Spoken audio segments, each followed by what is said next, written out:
Ha? I don't know when it's a statue because earlier I correct him so hard, Oh. but he's still doing like this. Oh. So I think it's a statue talaga. That's why I invite him. Oh, then. I don't know na. And do you think I'm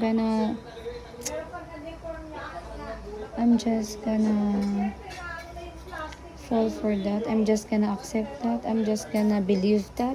No pa. Huh? No pa. Oh.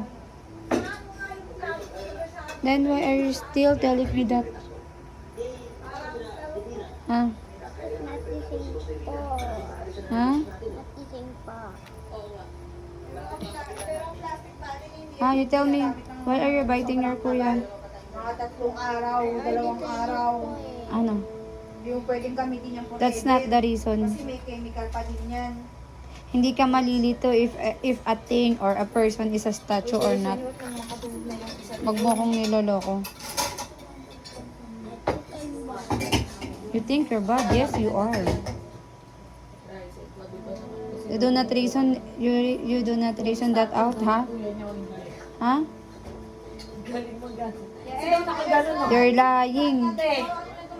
Hey, you are lying. You're not telling me the truth. You're telling me the truth that you think that your kuya is a statue? Ha? Ang galing mo talaga, ha?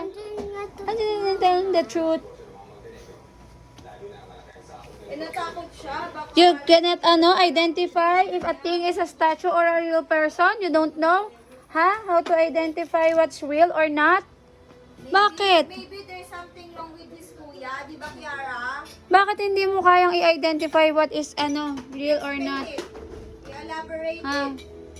Ano ka ba? Because he just doing like this eh. Oh. And you think we have a statue like kuya? Ay.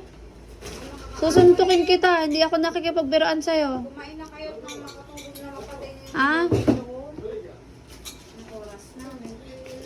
You know that's your kuya. You know it. You know it.